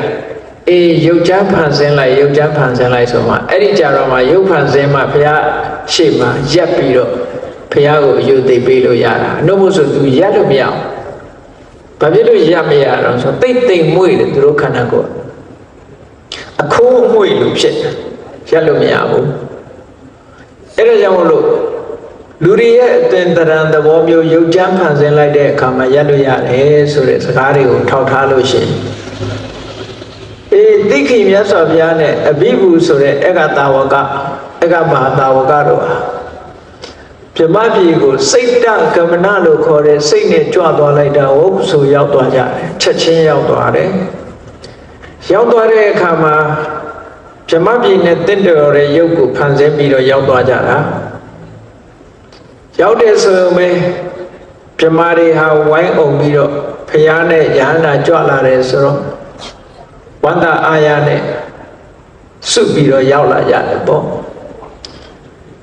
အဲ့လိုရောက်လာတဲ့အချိန်မှာဗြဟ္မာတွေမှာလည်းပဲပထမဇန်ဗြဟ္မာဘုံမှာအဆင့်30ရှိတယ်လူတွေမှာလူတွေရဲ့အဆင့်အတန်းရှိတယ်လို့ဗြဟ္မာပြည်မှာလည်းပဲအဆင့်အတန်းရှိဒီအဆင့်အတန်းဆိုတာဘယ်နေရာမှာပဲဖြစ်ဖြစ်အဆင့်အတန်းဆိုတာရှိနေတာလူတွေရဲ့အဆင့်အတန်းမခွဲခြားရဘူးလို့ပြောတဲ့နိုင်ငံမှာလည်းအဆင့်အတန်းရှိတာဟောသူတို့မခွဲခြားရဘူးဆိုတာဒီအပြောကလေးနဲ့မခွဲခြားဘူးလို့ပြောတယ် discrimination ဆိုတာမလုပ်အောင်ပေါ့လေလူချင်းတူတူပဲသို့တော့တဘာဝကပေးတဲ့ခွဲခြားမှုဆိုတာတော့ရှိကိုရှိတယ်လူတွေမှာတူနဲ့တူဟုတ်လားအကျင့်စာရိတ္တကောင်းတဲ့လူရှိတယ်အကျင့်စာရိတ္တမကောင်းတဲ့လူရှိတယ်ပညာထက်တဲ့လူရှိတယ်ပညာနှိမ့်ကြတဲ့လူရှိတယ်မရှိပေဘူးလားအေးအဲ့ဒီလိုတဘာဝပေးထားတဲ့အဆင့်အတန်းကတော့ဘလို့မှဖြောက်လို့မရဗြဟ္မပြည်မှာလည်းပဲလူပြည်တုန်းကလုပ်ခဲ့တဲ့ကုသိုလ်ကောင်းမှုချင်းမတူသည့်အတွက်ကြောင့်ဗြဟ္မပြည်မှာအဆင့်30ရှိတယ်တဲ့ပထမဇန်ဗြဟ္မပြည်မှာနံပါတ်1ကမဟာဗြဟ္မာအုပ်စိုးတဲ့ဗြဟ္မာကြီးအမတတကိုးကြီးတယ်သူကအဲ့ဒီဗြဟ္မာကြီးကမြင်လို့မြင်ရတာမဟုတ်ဘူးဗြဟ္မာတွေကသူ့ရဲ့တဆင့်နေတဲ့ဗြဟ္မာကဗြဟ္မပရောဟိတလို့ခေါ်တယ်အဲ့ဒီဗြဟ္မပရောဟိတတဲ့တဆင့်နေတဲ့ဗြဟ္မာကြတော့ဗြဟ္မပါရိသစ္စာလို့ခေါ်တယ်ပရိသတ်တွေအချမ်းရံနေပေါ့သဘောမှာပြောမယ်လို့ဆိုရင်မဟာဗြဟ္မာဆိုတာဘယင်ပေါ့ဗြဟ္မပရောဟိတဆိုတာမူကြီးမတ်ရသေနာမတိဗြဟ္မပါရိသစ္စာဆိုတာတိုင်းသူပြည်သားတွေပေါ့ဗြဟ္မာတွေမှာလည်းပဲဒီလိုသဘာဝအရာခွဲခြားတယ်ဘယ်သူကခွဲခြားတော့ဆိုတော့သူတို့လုပ်ခဲ့တဲ့ကုသကံခွဲခြားတယ်စန္ဒဝိရိယဝိမန္တစိတ်ဓာတ်လို့ဆိုတဲ့စိတ်အခြေအနေတွေကအောက်တန်းကြလို့ရှိရင်ခုနဗြဟ္မပါရိသစ္စာဘုံမှာဖြစ်တယ်အလေလတ်ဆိုရင်ဗြဟ္မပရောဟိတဘုံမှာဖြစ်တယ် အမြတ်တမ်းစားဆိုလို့ရှိရင်မဟာဗြဟ္မာဖြစ်တယ်မဟာဗြဟ္မာကတော့အမြတ်ဆုံးပဲပေါ့အဲ့ဒါလို့သူတို့ကတပုံထဲမှာပဲနေကြတယ်ဒါပထမဇန်၃ပုံလို့ခေါ်တယ်ပထမဇန်၃ပုံဟာသို့တော့တပြင်းထဲမှာနေကြတာအေးမြတ်စွာဘုရားတိခိမြတ်စွာဘုရားနဲ့အဘိဗုယဟန္တာတို့ဗြဟ္မပြည်ရောက်သွားတဲ့အခါမှာမဟာဗြဟ္မာယောဗြဟ္မပရောဟိတတွေရောဗြဟ္မပါရိသစ္စာရောဗြဟ္မပြည်ကပရိသတ်တွေရောက်လာကြတယ်ရောက်လာတဲ့အခါကျတော့တိခိမြတ်စွာဘုရားအဘိဗုယဟန်ကိုတိုက်တွန်းတယ်ဗြဟ္မဏဟောဗြဟ္မပရိသတ်တွေရောက်လာပြီမင်းတရားဟောလိုက်ပါဗြဟ္မပရိသတ်တွေကိုတရားဟောပါတရားဟောခိုင်းမြတ်စွာဘုရားကဘေးကအသာထိုင်းနေပြီသူတပည့်ကိုတရားဟောခိုင်းတယ်နော်အဲ့တော့အဘိဗုယဟနာကြီးကလည်းပဲမြတ်စွာဘုရားခိုင်းတဲ့အတိုင်းတရားဟောတာပေါ့ဘုရားရှိမှထိုင်ပြီးတရားဟောအဲ့ဒီလိုလဲတရားဟောလိုက်ရောတရားဟောပြီးတဲ့အခါတာတို့မခေါ်ကြဘဲနဲ့ဗြဟ္မာတွေကကဲ့ရဲ့ကြတယ်တဲ့ဝိုင်းပြီးတော့ဘာလို့ကဲ့ရဲ့ကိုလေးစားအပ်တဲ့ဆရာသမားဖြစ်တဲ့ဘုရားရဲ့ရှေ့မှာဒီကိုယ်တော်ကတရားဟောရကောင်းလားဆိုပြီးတော့မကျေနပ်ကြဘူးသူတို့ဆရာရဲ့ရှေ့မှာလူဓာတ်လုပ်တယ်ဆိုတဲ့အတွေးနဲ့သူတို့ကကဲ့ရဲ့ရှုပ်ချကြတယ်အေးအောင်ဆရာပဲကိုဆရာရဲ့ရှေ့မှာတရားတွေဟောလို့လူဓာတ်ကြီးလုပ်လို့ဆိုပြီးတော့ကဲ့ကြအဲ့ဒါလို့ကဲ့ရဲ့တဲ့အခါမှာမြတ်စွာဘုရားကအဘိဗုယဟန်တော်ကိုပြောတယ်အဘိဗုမင်းကိုတော့ကဲ့ရဲ့နေကြပြီတဲ့ပြမာတွေကအဲ့တော့မင်းပို့ပြီးတော့အစွမ်းတကူပြပြီးတော့တရားကိုထိတဲ့ချဲချဲထပြီးတော့ဟောလို့ဆိုတော့အဲ့ဒီမှာတကူအိဋ္ဌိပတ်တွေပါအသုံးချပြီးတော့အဘိဗုယဟန်ကဘယ်လိုဟောတော့ဆိုလို့ရှိရင်တရားဟောတဲ့အခါမှာရိုးရိုးတင်ဟောတာမဟုတ်ဘူးဗြဟ္မာတွေကိုအစွမ်းတကူပြလိုက်တာတရားဟောနေရင်အဘိဗုယဟန်ရဲ့အောက်ပိုင်းခန္ဓာကိုယ်ကြီးကမမြင်ရဘူးအပေါ်ပိုင်းလေးတွေခန္ဓာကိုယ်ပုံစံအမျိုးမျိုးပြလိုက်တာတရားဟောနေတဲ့အချိန်မှာအထက်ပိုင်းပဲမြင်ရတယ်အောက်ပိုင်းကမမြင်ရဘူးတခါတခါတရားဟောတဲ့အခါမှာအောက်ပိုင်းသာမြင်ရပြီအထက်ပိုင်းမမြင်ရဘူးခန္ဓာကိုယ်ကိုတဝက်ဖြောက်ပြီးတော့ဟောတာအောဘရဖြစ်အောင်တဝက်ဖြောက်ပြီးတော့ဟောတာစွန့်ရည်တတိပြလိုက်တာပေါ့ဗြဟ္မမျက်စိနဲ့တောင်မမြင်ရဘူးဆိုတော့သူဘယ်လိုလုပ်ဖြောက်နော်ခုခေတ်ကလူတွေကထူးထူးဆန်းဆန်းလုပ်ပြမှာခုခေတ်ကမဟုတ်ဘူးလူတွေဆိုတာရောဗြဟ္မာတွေရောတူတူပါပဲထူးထူးဆန်းဆန်းလုပ်ပြနိုင်မှလူကစိတ်ဝင်စားတာဟုတ်ရိုးရိုးဆိုစိတ်ဝင်စားအောင်ဇာလန်လေးတစ်ခုရှိတယ်လူပြေကမဟာပဏာဒဆိုတဲ့မင်းသားရှိတယ်အဲ့ဒီမင်းသားရဲ့ဘယ်တော့မှမပြုံးဘူးတဲ့ဘယ်တော့မှမကြည့်ဘူးအဲ့မင်းသားဘယ်တော့မှမပြုံးဘူးအဲ့တော့သူ့ကိုပြုံးအောင်လုပ်နိုင်လို့ရှိရင်ဘုရင်ကဆုချမယ်လူတွေဟာသူ့ပြုံးအောင်လိုက်ပြီးတော့ကြိုးစားတာခုခေတ်လူရှင်တော်တွေလည်းသူ့ပြုံးအောင်လုပ်နိုင်မှာမဟုတ်ဘူးเนาะအေးပြုံးအောင်ကြိုးစားကြတယ်ရည်စရာတွေပြောကြလုပ်ပြအမျိုးမျိုးလုံးဝမပြုံးဘူးသူ့မျက်နှာကြီးအတီတီကြီးအဲ့ဒီလိုကြိုးစားရတာ12နှစ်ကြာတယ်မပြုံးဘူးလူတွေပြလို့ကတော့သူကပြုံးကိုမပြုံးဘူးလေအဲ့ဒါနဲ့တရားမင်းကနတ်ပြည်စတိတ်ရှိုးကနေပြီးတော့ကားချေတဲ့တယောက်ကိုလွတ်ပေးလိုက်တယ်အဲ့ဒီမဟာပဏာဒမင်းသားဟာမပြုံးဘူးလို့ပြောတယ်မင်းပြုံးအောင်သွားလုပ်ချင်တော့ဘုံနတ်လူရှင်တော်ပေါ့နတ်လူရှင်တော်လွတ်လိုက်တယ်လို့ပြောရမှာပေါ့နော်ခုခေတ်ပိဋကလည်းအဲ့ဒါကိုနတ်လူရှင်တော်ဆိုရင်ပြုံးကောင်းပြုံးမယ်ထင်တယ်ကြာခုခေတ်လူတွေကတော့ဟာသသမားနာရင်ပြုံးကြတာပါပဲအဲ့ဒီမဟာပဏာဒမင်းသားလုံးဝမပြုံးလို့ဟိုကနတ်ပြည်ကလွတ်လိုက်တဲ့နတ်ကချေတဲ့ကဘာလုပ်ပြတော့လို့ဆိုသူက dance လုပ်ပြတာ dance လုပ်တာဘယ်လိုလုပ်တော့ဆိုရင်သူကလာမျက်လုံးလေးကတစ်ဖက်ထဲတင်လှုပ်ပြီးတော့ကပြတယ်တချမ်းလှုပ်အကကိုကပြတယ် ခန္ဓာကိုယ်ကြီးတက်ဝက်မျက်လုံးလေးတစ်ဖက်ပဲလှုပ်တယ်လက်တစ်ဖက်ပဲလှုပ်တယ်ခြေတော်တစ်ချောင်းပဲလှုပ်တယ်ကြံတဲ့ဘက်ကငြိမ်နောက်တစ်ခါဟိုဘက်ကလှုပ်ဒီဘက်ကငြိမ်အပေါ်ပိုင်းလှုပ်အောက်ပိုင်းလှုပ်အဲ့လိုအမျိုးစုံတခြားလှုပ်အကပြတဲ့အခါကျတော့မဟာဗဒရာမင်းသားနည်းနည်းလေးပြုံးတယ်အဲ့ဒီကာလာကိုကြည့်ပြီးဗမာပြည်မှာအခုလူပြည်မှာတခြားလှုပ်အကမပေါ်သေးဘူးနော်တခြားလှုပ်အကတကယ်တခြားနဲ့ပဲအဲ့ဒါတခြားလှုပ်အကကကြလို့ရှိရင်တော့တခြားလေဖြတ်ထားတဲ့လူကခိုင်းတော့ရကောင်းရလေအဲ့ဒါလည်းပဲအထက်ကရာထဲမှာမတန်းတင်ထားတာလေးရှိထူးထူးဆန်းဆန်းပေါ့ဟောဒီအဘိဓုယဟန်ကလည်းပဲကြည့်လေခန္ဓာကိုယ်တစ်ဝက်ကိုသာပြပြီးတစ်ဝက်ကိုမမြင်အောင်လုပ်ပြီးတရားဟောတယ်ခန္ဓာကိုယ်အပေါ်ပိုင်းကိုပြပြီးအောက်ပိုင်းကိုမမြင်အောင်လုပ်ပြီးတရားဟောတယ်အောက်ပိုင်းကိုသာမြင်ရပြီးအပေါ်ပိုင်းမမြင်အောင်လုပ်ပြီးတရားဟောတယ်အဲ့ဒါလို့အမျိုးစုံတကုတ်ဣတိပတ်တွေလည်းလောက်ပြတဲ့အခါကျတော့အဲ့ဒီကြတော့ဗြဟ္မာကြီးတွေကဟာအော်စရာကောင်းလိုက်တာဒီကိုတော့တေးတကူကြီးတာပဲသူတို့တော့မတတ်နိုင်ဘူးအမတန်အစွမ်းတကူကြီးပါပဲတဲ့ဆိုဝမ်းမြောက်ဝမ်းသာဖြစ်ကြတယ်အဲ့ဒီကြတော့မှအဘိဓုယဟန်ကိုထင်ကြီးသွားတာတဲ့အဲ့ဒီချိန်မှာအဘိဓုယဟန်ကမြတ်စွာဘုရားကိုလျှောက်တယ်အရှင်ဘုရားတဲ့တပည့်တော်လူပြည်တုန်းကယဟန်တန်ဃာတွေနဲ့စမိစရပြောရင်းကနေဒီဗြဟ္မပြည်ကနေပြီးတော့လူပြည်ကကြားအောင်သူတရားဟောနိုင်တယ်အခုလိုမိုက်တွေပါတယ်မပါဘူးเนาะဗြဟ္မပြည်ကခုနဗြဟ္မပြည်နဲ့လူပြည်ဆိုတာအလွန်ဝေးတယ်ကြောက်တုံးကြီးကြောက်ဖြာကြီးကိုချလိုက်ရင်၄လကြာမှလူပြည်ရောက်မှာဆိုတော့ဘလောက်ဝေးတယ်ဆိုတာစဉ်းစားတာကြည့်ပေါ့အခုနေရီလာတွေဆိုတာစတုမာတဲ့ပုံပဲရှိတယ်ပေါ့အဲ့ဒီတဲ့အလွန်မြင့်တဲ့ကောင်းကင်ရဲ့ထက်ထဲမှာရှိတာဆိုတော့အဲ့ဒီဗြဟ္မပြည်ကနေပြီးတော့ဟောတရားဟောတာကိုအောက်ကတန်ဃာတွေကြားအောင်သူဟောနိုင်တယ်ဆိုတာကိုသူပြောခဲ့ဘူးတဲ့ဆိုတော့မြတ်စွာဘုရားကအေးဒါဆိုလို့ရှိရင်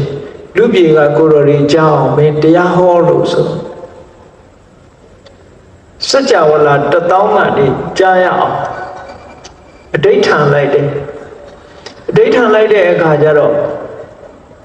အဋိဌာန်ပြီးတော့ဂါထာလေးတစ်ပုဒ်ဂါထာလေးနှစ်ပုဒ်ကိုရွတ်တယ်အဲ့ဒီဂါထာလေးတွေကလည်းအမှန်တန်တန်ဖိုးရှိတဲ့ဂါထာတွေပေါ့အာရပထနိက္ကမထယုံစထဗုဒ္ဓသာသနိဒုနာထမစ္ဆုလောသေနံနလာခါရံဝကုံစရောဆိုတဲ့ဂါထာလေးတစ်ပုဒ်ပထမရွတ်လိုက်တယ်အာရပထနိက္ကမထယုံစထဗုဒ္ဓသာသနိဆိုတဲ့အဓိပ္ပာယ်ကမြတ်စွာဘုရားသာသနာတော်မှာကြိုးစားကြပါအထောက်ကြပါဆွဲဆွဲမြဲမြဲအလုပ်လုပ်ကြပါတိုက်တွန်းလို့ဆိုတာသာသနာတော်ကြီးနဲ့ကြုံတွေ့ပြီးတော့မိမိလျော်ရောမနေနဲ့ကြိုးစားကြလို့ဒီလိုပြောတာတခုလုပ်ကြရမယ်တရားဓမ္မနဲ့ပတ်သက်ပြီးမသိသိအောင်ကြိုးစားကြရမယ်ဒုနာထမစ္ဆုနောသေနံနလာကာရံဝကုံစောကျူရိုးတွေနဲ့ဆောက်ထားတဲ့အိမ်ကိုဆင်တကောင်ကဝင်မွေ့ပြီးတော့ခြေမုပ်ပြစ်တယ်လို့ပဲသေမင်းရဲ့စစ်တပ်တဖွဲ့ဖြစ်တဲ့ကိလေသာတွေကိုလည်းပဲခြေမုပ်ပြစ်ကြပါလို့ဒီလိုပြောတာဒါကိုထလေးလုံးဂါထာလို့လည်းခေါ်ကြတယ်အာရပထနိက္ကမထယုံစထဗုဒ္ဓသာသနိဒုနာထမစ္ဆုနောသေနံနလာကာရံဝကုံစရောဆင်ကြီးဟာကျူထျံအိမ်ကိုခြေမုပ်ပြီးတော့ဖြတ်စည်းဖြစ်တယ်လို့သေမင်းရဲ့စစ်တီဘုရားဖြစ်တဲ့ကိလေသာအာတော်တွေကံတရားတွေကိုခြေမုပ်ပြကြမြတ်စွာဘုရားသာသနာတော်မှာပေါ်ပေါ်လျော်လျော်မနေကြတဲ့ကြိုးစားကြဒီလိုအဓိပ္ပာယ်ရတဲ့ခါထာတစ်ပုဒ်ကိုဟောတယ်ပြီးတဲ့အခါဒုတိယဆက်ရွတ်တဲ့ဂါထာကယောဣမတ္တမေဓမ္မဝိနယေအပ္ပမတ္တောဝိဟရတိဝိဟတတိပဟာယဇာတိတန္တာရံဒုက္ခတန္တံကရိတတိအကျိုးကျေးဇူးကိုပြောတာဟော ဟောဒီဗုဒ္ဓမြတ်စွာရဲ့သာသနာတော်မှာတဲ့တရားဓမ္မအပေါ်မှာမမေ့မလျော့နဲ့နေ့စဉ်အမြတ်နေ့စဉ်မပြတ်ကြိုးပမ်းအားထုတ်နေတဲ့ပုဂ္ဂိုလ်ဟာပဟာယဇာတိတန္တာရံဒုက္ခတန္တံဂရိတတိတဘွားပြီးတဘွားစင်စက်မပြတ်မွေးဖွားပြီးဖြစ်နေရတဲ့ဒီဇာတိဆိုတဲ့တန်တရားကြီးကိုဖယ်ရှားပြီးတော့ဆင်းရဲဒုက္ခတွေအဆုံးသတ်နိုင်ပါလိမ့်မယ်။ဒီတရားနှစ်ပုဒ်ပဲသူဟောလိုက်တယ်။ဗြဟ္မပြေကနေပြီးတော့ရိုးရိုးပဲဟောလိုက်တာ။အဲ့ဒီတရားတန်ကိုလူပြေကယဟန်တွေကအတိုင်းအသားကြီးကြား။ဗြဟ္မပြေကဟောတဲ့ဒီခါရလေးနှစ်ပုဒ်ယောဣမတ္တမေဓမ္မဝိနည်းအပ္ပမတ္တောဝိဟတတိဓမ္မဝိနည်းဆိုတဲ့မြတ်စွာဘုရားသာသနာတော်မှာမမေ့မလျော့နေတဲ့ပုဂ္ဂိုလ်ဟာတဲ့ပဟာယဇာတိတန္တာရဇာတိလို့ဆိုတဲ့တန်တရားကြီးကိုဖယ်ရှားပြီးဒုက္ခတဏ္ဍဂရိတတိဆင်းရဲဒုက္ခကိုအဆုံးသတ်နိုင်ပါလိမ့်မယ်ဆိုတဲ့ဒီတရားကိုသူဟောလိုက်တာအဲ့ဒီလိုတရားဟောပြီးတဲ့အခါတိခိမြတ်စွာဘုရားနဲ့အဘိဗုဆိုတဲ့ဧကတာဝကတို့ဟာလူပြေကိုပြန်ရောက်လာကြတယ်ပြန်ရောက်တယ်ဆိုတဲ့အချိန်မှာလဲစိတ်တခမနနဲ့သွားတာဟိုမှာပြုတ်ခနဲ့ပြောက်ပြီးတော့လူပြေကကြောင်းမှာပွားခနဲ့ပေါ်လာတာဒါဗြဟ္မပြေခရီးတစ်ခေါက်ပြန်လာခဲ့ကြတယ်ကျောင်းတော်ရောက်တဲ့အခါကျတော့အဘိဗုယဟန်ရဲ့ရွတ်ဆိုတဲ့ဟောကြားတဲ့ဂါထာတွေကိုကြားရလာလို့ဆိုရဟန်းတော်တွေကအလုံးကြားရတယ်ဒီတရားဘယ်လိုကြားတော့ဆိုခုနကတာနှစ်ပုဒ်ကိုပြန်ရွတ်ပြကြတယ်ဒါစွန့်ရည်တတိတွေပေါ့စွန့်ရည်တတိဆိုတာလေ့ကျင့်ထားလို့ရတာလည်းရှိတယ်အစွမ်းတကူဆိုတာနေရာတကာတိုင်းမှာရှိတယ်အဲ့တော့စာပေကျမ်းစာမှာအစွမ်းတကူ10မျိုးဆိုတာရှိတယ်နော်အစွမ်းတကူ10မျိုးဆိုတာနံပါတ်1ကဘာလို့ဆိုရင်အဋိဌာနအဋ္ဌိစာပေမှာအဋ္ဌိ10ပါးလို့လည်းပြောတယ်အဋ္ဌိကိုဗမာလိုကတကူလို့ပဲပြန်တယ် literal meaning စကားလုံးကပြောတဲ့အဓိပ္ပာယ်ကတော့ပြည့်စုံခြင်းလို့ဒီလိုအဓိပ္ပာယ်ရတယ်လိုချင်တာဖြစ်တာစွမ်းတကူဆိုတာကိုဖြစ်စေချင်တာဖြစ်အောင်လုပ်နိုင်တာအစွမ်းတကူခေါ်တာပေါ့ကိုဖြစ်ချင်တာဖြစ်အောင်လုပ်တယ်အဲ့ဒီမှာအဋိဌာဏဆိုတာအဋိဌာန်လိုက်တယ်ဥပမာပဲတယောက်က1000ဖြစ်အောင်အဋိဌာန်ဒါအစွမ်းတကူတစ်ခုပဲကြည့်လေရှင်စုလပန်ကနေပြီးတော့သူယဟနာဖြစ်တဲ့အခါကျတော့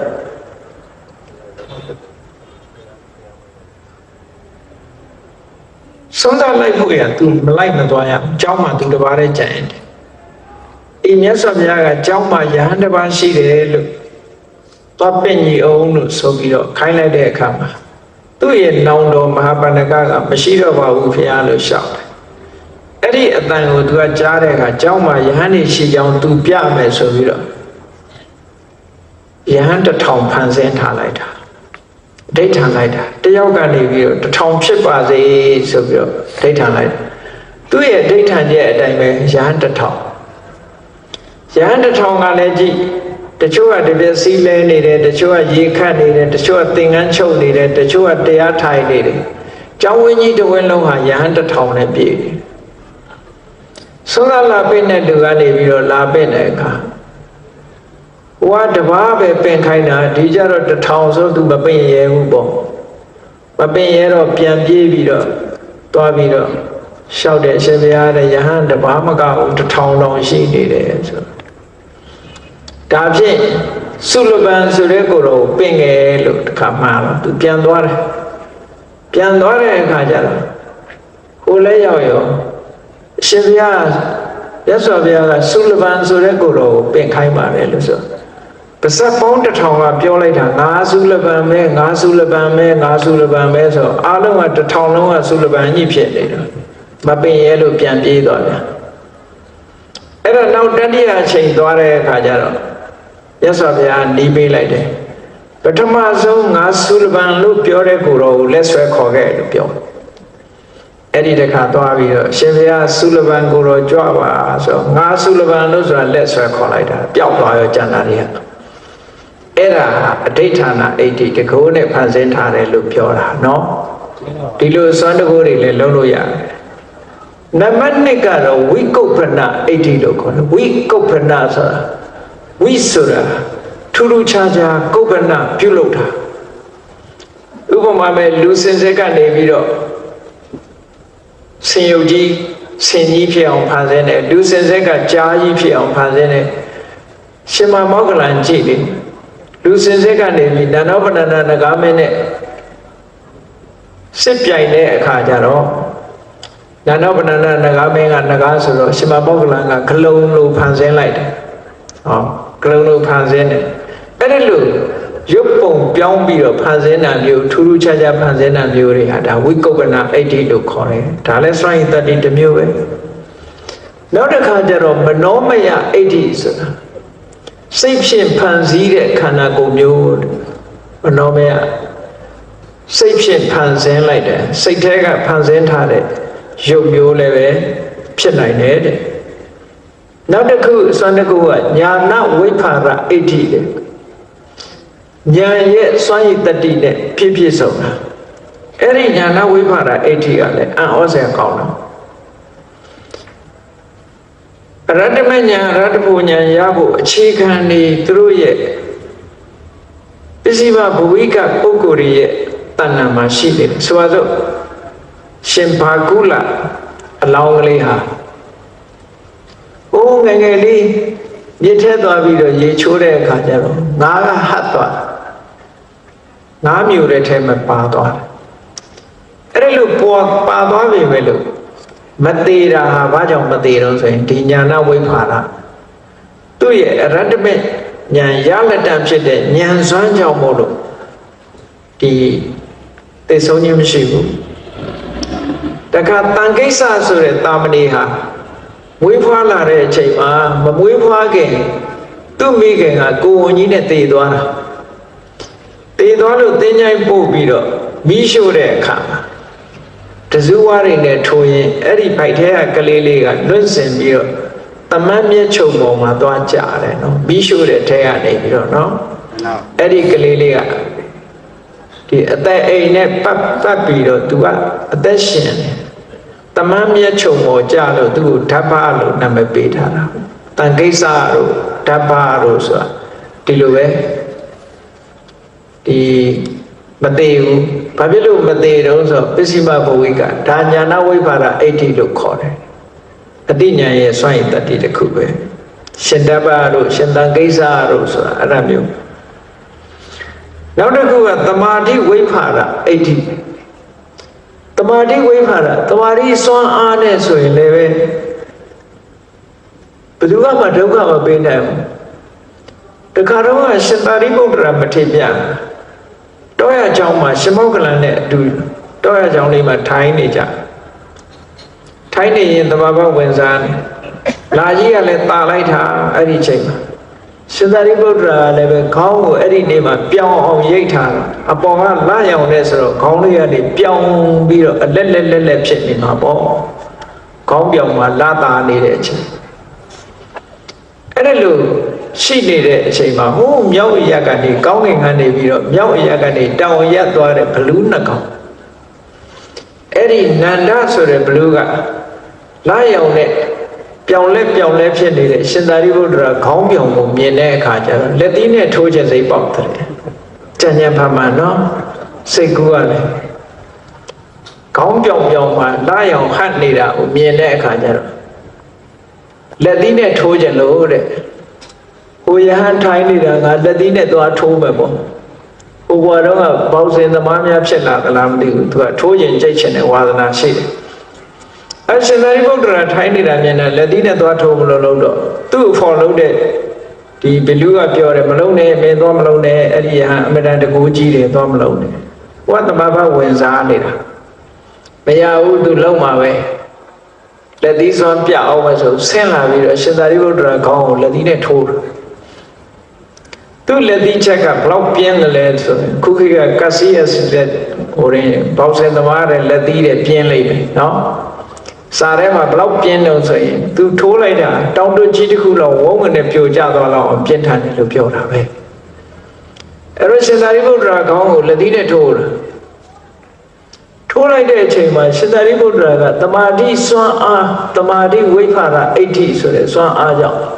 ဒီလောက်ပြင်းထန်တဲ့လက်သီးတံလေးဟာကောင်းမှချင်းလေးနဲ့ကြိုက်သွားသလားလို့ရားယုံလေးပဲရားလိုက်တယ်။ဘာဖြစ်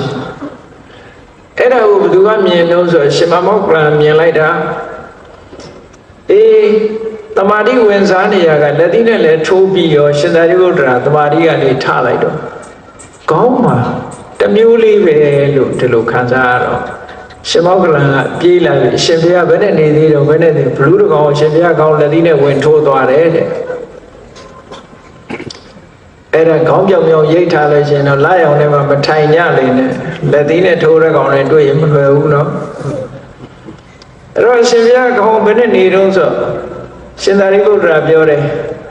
နည်းနည်းလေးရာကြည့်ကြည့်လေးတော့ရှိတယ်တဲ့ဆိုတော့ရှင်ဘုရားတဲ့အဲ့ဒါဘလူးကနေလက်သီးနဲ့ဝင်ထိုးသွားတာတဲ့အဲ့ဒီဘလူးလေရှင်သာရိပုတ္တရာလက်သီးနဲ့လည်းထိုးပြီးတော့တကိုယ်လုံးပူလာကြီးလောင်လာကြီးဆိုပြီးတော့သေဆုံးပြီးငရဲကြသွားတော့ယဟန္တာပြမတော့ယက္ခပဟာရတုတ်ဆိုတာရှိအဲ့ဒါမျိုးကိုတမာတိဝိဖာရအဋ္ဌိလို့ခေါ်တယ်နောက်တစ်ခုဝတ္ထုတစ်ခုကတော့ခာနုကွန်တညာဆိုတဲ့ပထေကြီးကလမ်းဘေးတနေရာမှာသူကဘုဒ္ဓကြီးထိုင်ပြီးတော့တမဘဝင်စားနေတာမှောင်ကြီးတဲ့မှာပေါ့အဲ့ဒီအချိန်မှာရွာတရွာမှာတခိုးတွေကပစ္စည်းဝင်ခိုးပြီးတော့ပစ္စည်းတို့ကြီးထမ်းလာပြီးအဲ့လမ်းကဖြတ်တန်းပြီးတော့လာတယ်အဲ့နားကြတော့မောမောပန်းပန်းနဲ့ကအထုပ်ချပြီးနားကြမယ်ပေါ့ရဟန္တာငုတ်တုတ်ထိုင်နေတာကိုသူတို့ကတစ်တုံးကြီးမှတ်နေတော့သူတို့ခိုးလာတဲ့စိန်နေရွှေတွေခိုးလာတဲ့ခိုးရပါပစ္စည်းတွေကိုအဲ့ဒီရဟန္တာရဲ့ခေါင်းပေါ်မှာစုပြီးတင်ထားကြတာတစ်ငုတ်ကြီးပေါ်တင်ကြတယ်ပေါ့လေအဲ့ဒါလိုနေပြီးတော့ရဟန္တာကြီးကတော့တဘာဝဝင်စားနေတာဆိုဘာဖြစ်ဘူးတကယ်ဆိုလို့ရှိရင်လေဒီလောက်အလေးပင်ကြီးဆိုလို့ရှိရင်မလွယ်ဘူးပေါ့သူကောင်းပါပေါ့နောက်တမဘက်ကထတဲ့အချိန်သခိုးတွေကလည်းအထုပ်မားတဲ့အချိန်ကျတော့အောက်ကယဟန္တာကြီးကလှုပ်လာတော့အဲ့ကြမှာလူမှန်းသိပြီးတော့ယဟန္တာကြီးမှန်းသိတဲ့အခါကျတော့မှထိုင်ပြီးရှ िख ိုးတောင်းပန်ကြတယ်တဲ့ဒါလောက်လေးလံတဲ့အထုပ်အပိုးတွေခေါင်းပေါ်စုတင်တာဘာမှမဖြစ်တာဟာဒါတမာတိဝိဖာရအဋ္ဌိလို့ခေါ်တယ်ဒါလည်းအစွမ်းတစ်ခုပဲတာမန်ဆိုလို့ရှိရင်မခံနိုင်တဲ့အနေအထားတစ်ခုရှိတာပေါ့နော်နောက်တစ်ခုကြည့်လေဥတ္တရာဆိုတဲ့တထေသမီးလေးသူတို့ကဆင်းတဲ့ဘဝကနေပြီးတထေဖြစ်သွားတာသူတို့ကအိမ်လဲလောက်ရတယ်သူ့အဖေကသူတို့ကအိမ်လဲထွန်ပြီးတော့လဲလောက်ရတယ်ရှင်သာရိပုတ္တရာကိုလှူတယ်သူဇနီးကလည်းရှင်သာရိပုတ္တရာဆွမ်းကတ်တယ်အဲ့ဒီနေ့မှာသူတို့ထွန်ရဲထားတဲ့မြေကြီးတွေအရွှေဖြစ်သွားအဲ့ဒီမှာသူတထေးဖြစ်သွားအဲ့ဒီပုံနာဆိုတဲ့တထေးရဲ့သမီးကဥတ္တရာသူမနာဆိုတဲ့တထေးသားနဲ့သူ့ကိုအိမ်တော်ရဲ့ရတာချပေးထားတဲ့အခါကျတော့ဟိုကဗုဒ္ဓဘာသာမဟုတ်ဘူးဗုဒ္ဓဘာသာမဟုတ်တော့တဝါတွင်းလုံးသူကဥပုသ်ဆောင်ခြင်းနဲ့တန်ဃာတွေကိုလှူခြင်းနဲ့တန်းခြင်းနဲ့သူကသောတာပန်ဆိုတော့ကုသိုလ်ကောင်းမှုလုပ်ခြင်းအဲ့ဒီအိမ်မှာကုသိုလ်ကောင်းမှုလည်းမလုပ်ရဘူးတရားလည်းမနာရဘူးယဟန်နေလည်းမဖူးရဘူးဆိုတော့သူစိတ်ထဲမှာမကြေမနက်ဖြစ်တော့သူ့အဖေကိုလှမ်းပြီးတော့အကြောင်းကြားတယ်ဒီအိမ်တွေကတော့သူဆင်းရဲတယ်ပေါ့တန်ဃာတွေလည်းတပါးမှဆုံးမကြွေးရဘူးတရားလည်းမနာရဘူးအဲ့တော့ဒီအိမ်ကိုရောက်တာသူကထောင်ကျနေတာနဲ့တူတူပဲဆိုသူ့ဖေကပတ်စံနေပို့လိုက်တယ်ပတ်စံနေပို့လိုက်ပြီးတော့ငါသမီးတဲ့ပြည်တစာမတအူးကိုငှားထားပြီးတော့ငါသမီးကုသိုလ်ကောင်းမှုလုံးလို့ဆိုပြီးတော့သူအဖေလုံးတဲ့ပုဂ္ဂိုလ်ကလှမ်းပြီးတော့ပတ်စံပို့တနေ့ကို1000 တနေ့ကို1000နဲ့သီရိမာဆိုတဲ့ပြည်စံမကိုငှားပြီးတော့သူ့ယောက်ျားကိုလုံကျွေးပြုခိုင်းတယ်ပေါ့သူကတော့သူ့အချမ်းရံနေနဲ့နေ့စဉ်နဲ့မြတ်တန်ဃာတွေကိုပင့်ပြီးမိဖို့ကြောင့်ထဲမှာမောမောပန်းပန်းနဲ့ဆွမ်းနေချက်ဆွမ်းနေလောင်းကုသိုလ်ကောင်းမှုတွေတဝါတွင်လုံးလုပ်တာအဲ့ဒီလိုလုံနေတာကိုတရက်တော့ပြင်ဘက်မှာသူကချွေးတီတီတန်လေးလေးနဲ့ထမင်းအဝန်းနေချက်ပြီးတော့နေတာပင်ပင်ပန်းပန်းလုံနေတာတထေးသားကအိမ်ပတင်းပေါက်ကိုဖွင့်ပြီးတော့ကြည့်တော့ဥဒ္ဒရာကိုမြင်တဲ့အခါကျတော့သူ့စိတ်ထဲမှာဘလို့တွေးတော့ဆိုရင်ကြည်စမ်းတဲ့ဒီကောင်မအပင်မခံပြီးတော့ချမ်းချမ်းသာသာမနေတတ်ဘူးပေါ့သူက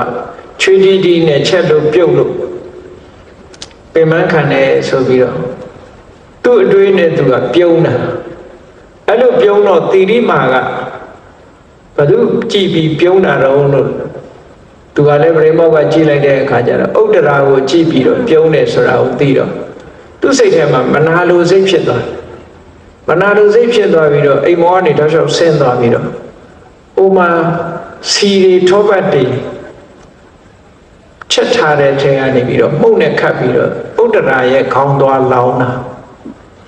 အဲ့ဒီလိုလောင်းတဲ့အခါမှာဥဒ္ဒရာကဘာစဉ်းစားတော့ဆိုရင်သူ့ကျေးဇူးကြောင့်ငါကုသိုလ်တွေလုပ်ခွင့်ရတယ်သူ့ပေါ်မှာမပြစ်မှားဘူးချမ်းသာပါစေဆိုပြီးတော့မေတ္တာပွားပြီးတော့နေလိုက်တယ်လောင်းချလိုက်တာအမတန်ပူတဲ့နော်အမတန်ပွက်ဆူနေတဲ့ထောပတ်စီတွေဟာဥဒ္ဒရာခေါင်းပေါ်လဲရောက်အေးမြပြီးတော့သွားမပူဘူးအဲ့ဒါဘာကြောင့်လဲလို့ဆိုလို့ရှိရင်ဒီတမာတိဝိဟာရတကူပဲတဲ့ဒါလို့ဆိုလို့သမ္မာဝတိမိဖုရားကြီးကလည်းပဲတခါတော့ဥဒိဏမင်းကအမြင်မှားပြီးတော့သမ္မာဝတိနဲ့အဖွဲ့ကိုအကုန်လုံးပြစ်တတ်မယ်ဆိုပြီးတော့မြားနဲ့ချိန်ပြီးအားလုံးကိုတန်းစီရခိုင်းတယ်တန်းစီရခိုင်းပြီးတော့ရှင်ဝတ်တဲ့မြားနဲ့ချိန်ပြီးတော့ပြစ်တာမြားကလုံးဝမထွက်ဘူးအဲ့ဒါဘာကြောင့်မထွက်တာတော့ဆိုတာမာဝတီကဘယင်မင်းတရားကြီးပေါ်လဲဘယ်လိုမှစိတ်မပြစ်မှားကြနဲ့ဂုံးတိုက်တဲ့မာဂန္ဒီဆိုတဲ့မိဖုရားပေါ်မှာလည်းမပြစ်မှားကြနဲ့အာလုံးမေတ္တာဘာဝနာပွားကြဆိုတဲ့တမာတိစွမ်းအားသူတို့တဏ္ဍာမှာရှိနေလို့မြားကပြစ်လို့မရဘူးတဲ့နော်အဲ့ဒါတွေကဘာလို့ဆိုတမာတိဝိဖာရအိဋ္ဌိလို့ခေါ်တယ်တမာတိစွမ်းအားနဲ့တားတာနောက်တစ်ခုကရိယအိဋ္ဌိအရိယအိဋ္ဌိအရိယပုဂ္ဂိုလ်တွေဟာစိတ်ကိုပိုင်နိုင်တဲ့စွမ်းရည်တတ်ရှိကြတယ်ယွန်စရာကောင်းတာကိုယွန်စရာမကောင်းဘူးလို့စိတ်ထဲမှာပြောင်းပြီးတော့ထားလို့ရတယ်ဥပမာမဲ့ဆိုပါစို့ရှင်မာကတ္တဗကြီးကိုလူနာယောဂဆွဲနေတဲ့လူကြီးတယောက်ကနေပြီးသူစားနေတဲ့ထမင်းတွေကိုသွေးထဲထည့်တော့သူ့ရဲ့လက်ချောင်းလေးတစ်ချောင်းကတပိတ်ထဲကိုပြတ်ကျကြရင်နော်လူနာယောဂဆွဲနေတဲ့လူရဲ့လက်ချောင်းကလေးတစ်ခုကအဲ့တပိတ်ထဲပြတ်ကျကြရင်သို့တော်ရှင်မာကတ္တဗမထေရက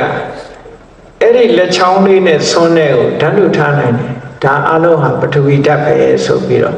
လက်ချောင်းလေးကိုတော့မစားဘူးပေါ့နော်ဆွန်းကိုတော့ဒီတိုင်းပေပေရှက်ရှက်ဖုံးပေးနိုင်တယ်အဲ့ဒါဟာအရိယသူတော်စင်တို့ရဲ့စွန့်ရည်တတ္တိတစ်ခုပဲစိတ်ဟာယွန်စရာကိုမယွန်မဲနေနိုင်တယ်နော်နတ်သမီးအာယုံလိုအာယုံမျိုးတွေ့ရင်လည်းမတတ်မှတ်ပဲနေနိုင်တယ်ဆိုတာဒါအရိယပုဂ္ဂိုလ်ရဲ့စွန့်ရည်တတ္တိတစ်ခုတစ်ခုပဲဒါလည်းတစ်ခုလို့ခေါ်တာပဲဥစိတ်ကိုထိန်းနိုင်တဲ့စွန့်ရည်တတ္တိတစ်ခုနောက်တစ်ခါကျတော့ကမ္မဝိပါကစ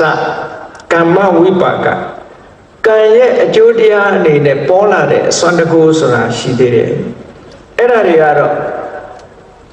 ငှက်တွေဟာကောင်းဝင်ပြန်နိုင်တာဒါသူတို့ကမ္မဝိပါကစလို့ခေါ်တယ်သူတို့ကံရဲ့အစွမ်းတတ္တိပဲဒါလူတွေမပြန်နိုင်ဘူးသူတို့ကံကြောင့်မို့လို့ကံပေးတဲ့အစွမ်းရည်တတ္တိတွေပဲသူတို့အကောင်းဆုံးပြန်နိုင်တာကဘာဦးခေတ်ကလူသားတွေဟာလည်းပဲကောင်းကင်ကိုပြန်နိုင်တယ်ကောင်းကင်မှာကျက်စားတယ်ဆိုတာဒါလည်းကံကြောင့်ဖြစ်တာတွေပဲအလုံးကကံပေးတဲ့စွမ်းရည်တတ္တိတွေပဲချီတာဆိုတဲ့တတ္တဝါဟာကဘာပေါ်မှာအပြေးအမြန်ဆုံးပါတယ်ဒါလည်းပဲသူကကံကပေးတာပဲပေါ့တ တတ္တဝါတွေမှာသူတို့ဆိုင်ရာကံကပေးထားတဲ့အစွမ်းတတ္တိတွေရှိကြတယ်တဲ့အဲ့ဒါကိုကမ္မဝိပါကစိတ်တိလို့ခေါ်တယ်နောက်တစ်ခုကကုသိုလ်ကောင်းမှုရှိတဲ့ပုဂ္ဂိုလ်ရဲ့အစွမ်းတကူဆိုတာတစ်မျိုးရှိတယ်ပုံညဝတ္တောအဋ္ဌိကုသိုလ်ရှင်တွေရဲ့အစွမ်းတကူကုသိုလ်ရှိပြီဆိုလို့ရှိရင်မြေကြီးကနေပြီးတော့ရွှေတောင်တွေပေါက်လာစတိလတို့ဆိုရင်မြေကြီးကနေပြီးတော့ရွှေတောင်ပေါက်လာမေနကတထေးကြီးဆိုလို့ရှိရင်အိမ်နောက်ဘေးမှာရွှေစက်ရုပ်တွေပေါ်လာဇောတိကဆိုလို့ရှိရင်လည်းယရဏစီချေထားတဲ့နတ်ပြတ်သက်ကြီးပေါ်လာဒါတွေကဘာဖြစ်လို့တော့ဆိုကုသိုလ်ကောင်းမှုကပေးတာဒါတွေကအဲ့ဒါပုံညာဝတ္တောအဋ္ဌိလို့ခေါ်မေတ္တကသထေးကြီးဆိုလို့ရှိရင်ရေမိုးချိုးပြီးကောင်းကင်ကြည့်လိုက်တာနဲ့တပြိုင်နက်စပယ်ကြီးတွေဟာအကုန်လုံးကောင်းကင်ကနေစပားတွေကျပြီးတော့ပြည့်သွားတယ်လို့ပြောတာဒါတွေဟာသူ့ရဲ့တကူအဋ္ဌိပတ်ပဲလို့ပြောတာဘာမှမဏ္ဍန်တွေဘာတွေရွတ်တာမဟုတ်ဘူးကုသိုလ်ကောင်းမှုရှိတဲ့ပုဂ္ဂိုလ်ကလည်းကုသိုလ်ကောင်းမှုကအစွမ်းတကူတစ်ခုပဲတဲ့နောက်တစ်ခုကတော့ဝိဇ္ဇာမယအဋ္ဌိဒါကတော့တန္တရတို့မန္တရတို့ဝိဇ္ဇာအတတ်ပညာတွေနဲ့အင်ချတာတို့အင်တောက်တာတို့ဒါတွေရှိမှာပေါ့လေတန္တရမန္တရစနစ်တကျလုံးရင်ကနေပြီးတော့အစွမ်းတကူတွေရှိလာတာအဲ့ဒါကဝိဇ္ဇာမယအဋ္ဌိလို့ခေါ်တယ်ဟောနောက်တစ်ခုကတော့နောက်ဆုံးတစ်ခုကဘာလို့ဆိုရင်တထသမ္မာပယောဂိဋ္ဌိသမ္မာပယောဂကျူပန်အထုတ်တဲ့လုံလဝိရိယတစ်ခုသူတို့ပြောတာဘဝတစ်ခုရလာတဲ့အခါမှာစီးပွားရေးကိုကြိုးစားလို့စီးပွားရေးအောင်မြင်လာတယ်ဒါသမ္မာပယောဂအဋ္ဌိပဲစာပေကြိုးစားသင်လိုက်လို့တောရမှာတောအောင်စနေဘုံမှာမွေးတဲ့ပုဂ္ဂိုလ်ပဲဖြစ်စေအထိတ်တန်းထက်တန်းကိုရောက်လာနော်ထူးချွန်တဲ့ပုဂ္ဂိုလ်ဖြစ်လာခုခေတ်လိုပြောမယ်ဆိုလို့ရှိရင်တောကလူတယောက်စာကြိုးစားတယ်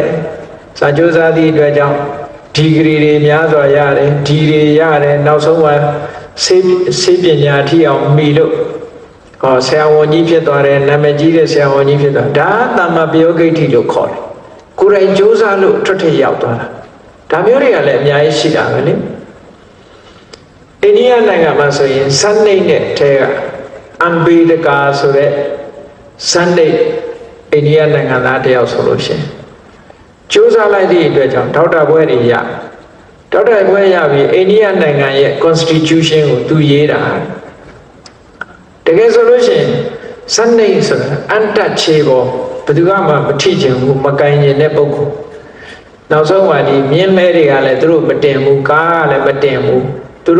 တို့နားဆိုရှောင်ကြတယ်အဲ့ဒါလို့ဘဝမှာနှိမ့်ကြတဲ့ဘဝကနေပြီးတော့ဟုတ်လားနိုင်ငံမှာတကယ်ကိုအဆင့်မြင့်တဲ့ယာရုကြီးတွေကိုရသွားတယ်ဆိုတာသမ္မာပယောဂိဋ္ဌိလို့ခေါ်တယ်